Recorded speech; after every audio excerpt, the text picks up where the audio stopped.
We are talking, of course, about the economic situation. We're talking about the Fed increase, but also the politics of all this, too. Because, again, we're in primary season. We've got special elections, the amazing special election in Texas, in a Democrat plus 13 district that was not on a lot of radars, where the Republican ends up winning by 7 points.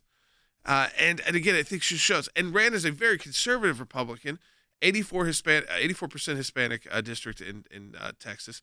So we're seeing these moves, and I think as we start seeing primaries wrapping up towards the end of the summer, we have to see the unifying movement of the conservatives, and also just getting behind people in November, because this is how you blunt a lot of these bad policies. So I want to go to Rick Grenell on this. So Rick, right off the top, we're starting to get a good sense of primaries across the country. Some people are getting candidates they want to win. Others, sometimes not your preferred candidate. And I think it's also, we're not at the healing phase yet in some states, but in other places they are, where they have to come back together and say, we've got this bigger a battle that we are fighting. And I think it's one way that people can blunt some of this economic bad news is to get more Republicans into Congress.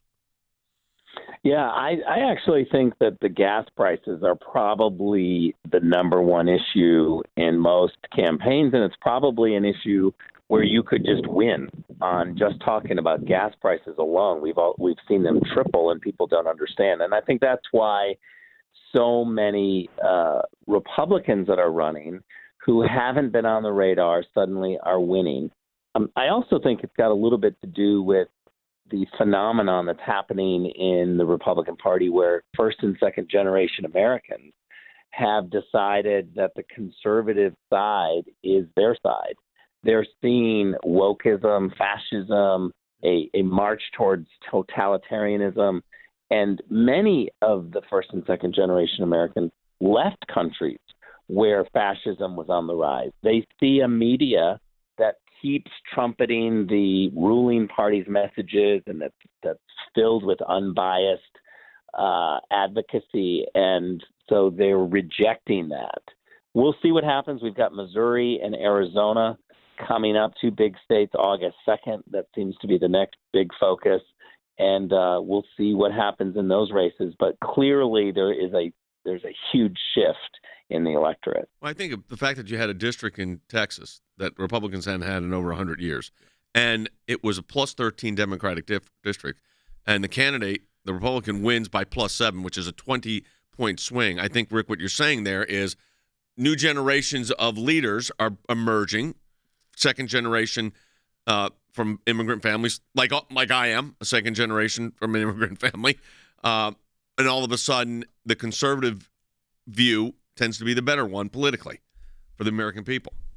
Yeah, and I also think that this woman who just won in Texas, who was not expected to win, when you look at her commercial, here is a Mexican-born American, and she's talking about the border. She's talking about having a strong border and a secure border, and her husband is a border agent.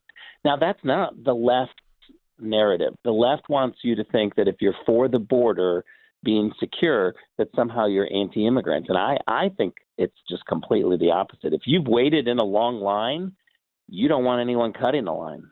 Yeah, well, yeah. I mean, you talk about Mayra Flores. We were talking about first and second generation. She was born in Mexico, and I saw one of her ads. And she's pro-life. She's not running away from core conservative issues either, or trying to play out like there's somebody they're not. I mean, she ran as Rick said, a very conservative Republican as well. But she was able. When I saw her, I said, "This is someone who's going to be able to talk to the district." It's 84% Hispanic. She's speaking the language. She also is understanding the culture, understanding the concerns and the issues, and can speak to it in a way different than any of us can. And so I think, too, that's why you invest as a party and as a movement into even longer term. And this was on the radar of the NRCC. I think they probably played it down because, again, it's a plus 13, so you don't overplay. But it was interesting because it's one of those, donate money to a lot of these candidates, and you usually in races, that means you would get an influx of those. This was not one that I was getting an influx of a request for. Let's go to the phones. So we told people to take some calls while Rick is on about the economy. I want to get Sean's call out of California on line 3 because younger person in a different situation than a lot of where other callers have been. Hey, Sean. Not a super high earner, but beginning of this administration turnover, I had about $50,000 in savings, 550, just short of 60 grand. My net worth has dropped from almost $60,000 to the low teens in this administration. Yeah, this is the problem. And, Rick, this is the problem. There's a young man working, had a $60,000, $50,000 nest egg. Was he investing like Americans do? And, Rick, now his investments are down at $15,000 because the market has crashed about 6,000 points. I mean, this is a real problem. I keep saying to people, Rick, elections have consequences. Those consequences are policies. Bad policies also equal bad consequences.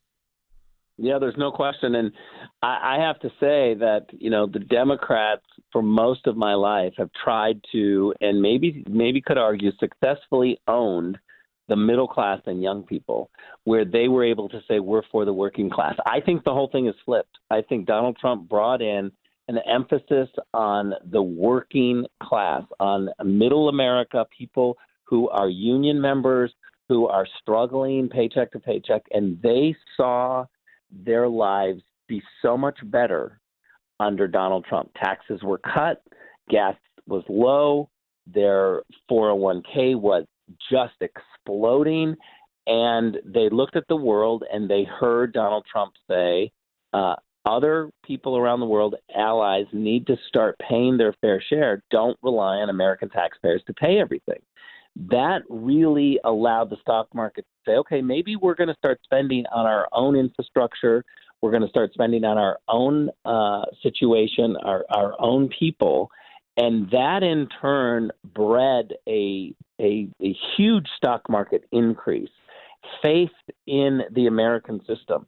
That has all imploded under Joe Biden. And now what we see is on a daily basis, people filling up their cars. It's way too expensive. Their 401ks imploding. And the biggest thing is fear about the future. That's what the Democrats have given us. We go to Demetrio in Washington State. Thank you for your hard work. A few words I wanted to say regarding my particular situation and my family.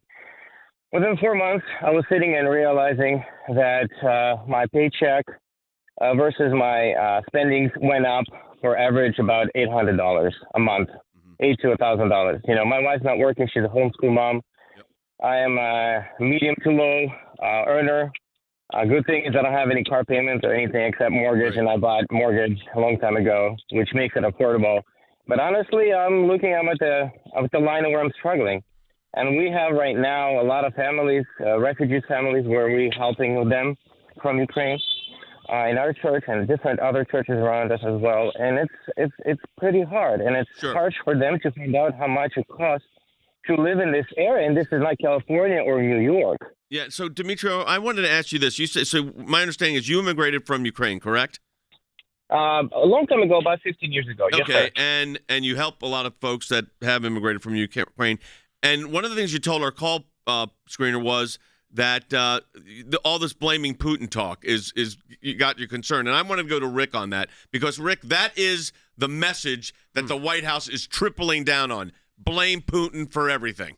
The Putin price hikes. It's actually laughable because I'd like to meet somebody who actually believes that. The fact is that the Biden policies of taking away energy production, the Biden policies of taking away the Trump sanctions on the Russian pipeline have contributed more to the war in Ukraine than anything else. Senate Democrats joined the Biden administration to do this, and they cannot complain and completely blame Putin for this. Rick, as always, we appreciate your insight, and I think we're getting more and more into the politics too. It's going to be great to have Rick helping to analyze all of that, these races all over the country and how they're impacting the bigger picture as well.